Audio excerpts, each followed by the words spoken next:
శ్రీరామ రామ రామేతి రమే రామే మనోరమే సహస్రనామ తత్తుల్యం రామనామవరాననే. జై శ్రీరామ్. అందరికీ శ్రీరామ నవమి శుభాకాంక్షలు. ఉగాది నుండి శ్రీరామ నవమి వరకు వసంత నవరాత్రులు జరుపుకుంటూ రామలీలలు జరుపుకుంటూ రామచరిత మానస్ లాంటివి గానం చేసుకుంటూ జరిపేటటువంటి వసంత నవరాత్రులు మనం ఎవరింట్లో వారం భద్రంగా కూర్చోవడం జరిగింది. భద్రంగా ఇంట్లో సురక్షితంగా ఉండడం కోసం మనందరికీ కొన్ని నియమ నిబంధనలు ప్రభుత్వం ప్రకటిస్తే అందరం చక్కగా మన కోసం, మన ఆరోగ్యం కోసం మనం అందరం ఉంటున్నాం. ఇంట్లో ఉండి కూడా రామ కళ్యాణాన్ని హాయిగా మనం తిలకించే సౌకర్యం కూడా భగవంతుడు మనకి కల్పించాడు. ఆ రోజుల్లో లేవు, కానీ ఇప్పుడు మనం ప్రసార మాధ్యమాల ద్వారా ప్రపంచాన్నే చూసేటటువంటి అవకాశం మనకి కలిగింది. కాబట్టి ఆలయానికే వెళ్ళి మన కళ్యాణంలో పాల్గొనలేదే మనం అనుకోకుండా చక్కగా ఎవరింట్లో వాళ్ళమే పానకం తయారు చేసుకుని ఆ భగవంతుడి దగ్గర నివేదన చేసి ఆ రామనామంతో ఇంట్లో కూడా అందరం కలిసి ఆ రామనామాన్ని జపించుకోవచ్చు. అదే రాముడికి కళ్యాణం. మనందరి యొక్క కళ్యాణం కోసమే రామ కళ్యాణాన్ని గుంపులుగా మనం చేసుకోవడం లేదనే సత్యాన్ని మనం గ్రహిస్తే ఇందులో ఉన్న పరమ సత్యం ఏమిటో మనకి బోధపడుతుంది. ఎవరి కోసం మనందరం లోపలే కూర్చోబెట్టాడు రామచంద్రుడు?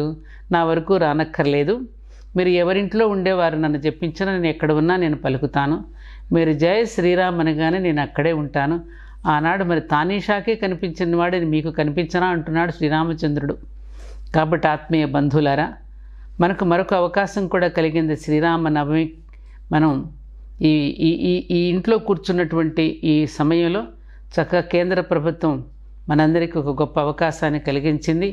ఉదయం సాయంకాలం అలాగే మళ్ళీ ఉదయ సాయంకాలాలలో అటు శ్రీమద్ రామాయణాన్ని అలాగే మహాభారతాన్ని కూడా చక్కగా తిలకించే అవకాశాన్ని దూరదర్శన్ నేషనల్ టీవీలో మనకి మంచి అవకాశాన్ని కలిగించాడు.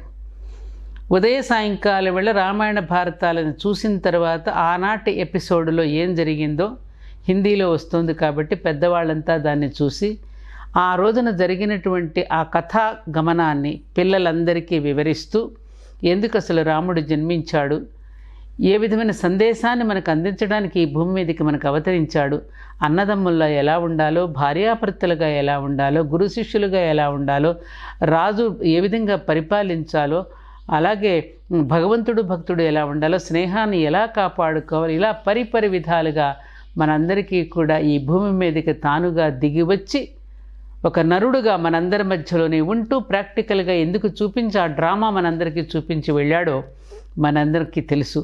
దానిని నేటి తరానికి వాళ్ళు చెప్పాల్సిన అవసరం చాలా ఉంది. కాబట్టే ఈ అవకాశాన్ని కూడా భగవంతుడు మనకు కల్పించాడు అని అనుకుందాం. లక్కీగా మనందరికీ ఏమిటంటే ఈ కూడా మనకి చక్కగా వేసవి ప్రారంభ రోజుల్లో వచ్చింది, ఎండ బాగా వేసే రోజుల్లో వచ్చింది, ఎవరికి వాళ్ళు సెలవుల్లో ఇంట్లో గడిపే రోజుల్లోనే మనకు వచ్చింది. అది భగవంతుడు మనకి దీనిలో కూడా మనకు సౌకర్యాన్ని కూడా కలిగించాడు. కాబట్టి పనులన్నీ పూర్తి చేసుకుని భోజనం చేసి అల్పాహారాలన్నీ ముగించుకున్న తర్వాత రామాయణాన్ని భారతాన్ని కూడా తిలకిస్తూ దాని మీద ఇంట్లో ఒక క్విజ్లాగా పెట్టుకుని పిల్లలతో కూడా కాలక్షేపం చేయమని నేను మరీ మరీ వేడుకుంటున్నాను ఈ విషయంగా మీకు. ఎందుకంటే ఇప్పుడు ఏది లేకపోతే ఇవాళ ఈ ఇబ్బందులన్నీ మనం పడుపుతున్నామో, ఏ రాముడు చూపిన మార్గంలో మనం నడవకపోవటం వల్ల, ఆ పెద్దల చూపిన మార్గంలో నుంచి ఆ అడుగుజాడల నుంచి మన అడుగు జారిపోవడం వల్ల ఈ తిప్పలన్నీ పడుతున్నామనేది అందరూ చెబుతున్న మాటే, అందరూ పలుకుతున్న మాటే ఇది. ఇవాళ ఈ విధంగా జాతి దారి తప్పడానికి కారణం ఏమిటో పెద్దలందరూ కూడా ఉటంకిస్తున్నారు, హెచ్చరిస్తున్నారు, అనేక రకాలుగా మనకి బోధిస్తున్నారు.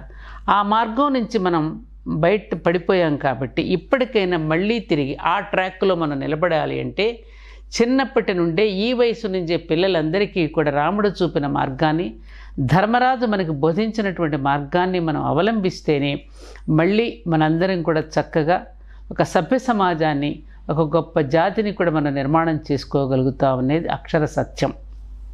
అందుకని ఈ రామనవమిని ఈ విధంగా జరుపుకుంటూ చక్కగా మనకి 3 నెలలు ఎప్పుడైతే ఈ సెలవు రోజులు ఉన్నాయో, ఇంకా ప్రభుత్వం ఈ విధమైన నిర్బంధపు రోజులు ఇంకా పొడిగించినప్పటికీ కూడా మనం బాధపడకుండా ఇప్పుడు ఏ విధంగా ఉంటున్నామో భవిష్యత్తులో కూడా ఆ విధంగా ఉండడానికి మనం ప్రయత్నం చేద్దామని చెబుతూ, దీనికి మరొక ప్రయత్నం చల్లా సాంబిరెడ్డి గారిని ఒక గొప్ప మహానుభావుడు. ఆయన ఎంతో కాలంగా రామాయణ, భారత, భాగవత, అష్టాదశ పురాణాలని అందరికీ కూడా ఉచితంగా పంచిపెడుతూ కొన్ని లక్షల పుస్తకాలని ప్రింట్ చేసి చదవండి, ముఖ్యంగా మీరు టీచర్స్ చదవండి, పిల్లలకి చెప్పండి అని ఉచితంగా పుస్తకాలను పంచిపెడుతున్నారు. కాబట్టి అటువంటి మహానుభావులు చేసినటువంటి కృషిని కూడా మనం మెచ్చుకుంటూ వారి దగ్గర నుంచి పుస్తకాలను కావలసిన ఇవ్వడానికి ఆయన సిద్ధంగా ఉన్నారు. తెప్పించుకుని పిల్లల చేత చదివించే ప్రయత్నం కూడా చేయాలని, ఈ జాతి శ్రేయస్సు కోరుకునేటటువంటి ఒక మీ అక్కయ్యను అనుకోండి, మీ అమ్మమ్మను అనుకోండి, నాన్నమ్మను అనుకోండి, పిల్లల యొక్క భవిష్యత్తును ఎంతో ఇదిగా ప్రేమించేటటువంటి ఒక సగటు భారతీయురాలిగా మీ అందరికీ చేతులెత్తి మొక్కి మరీ నేను ప్రార్థిస్తున్నాను. జై శ్రీరామ్.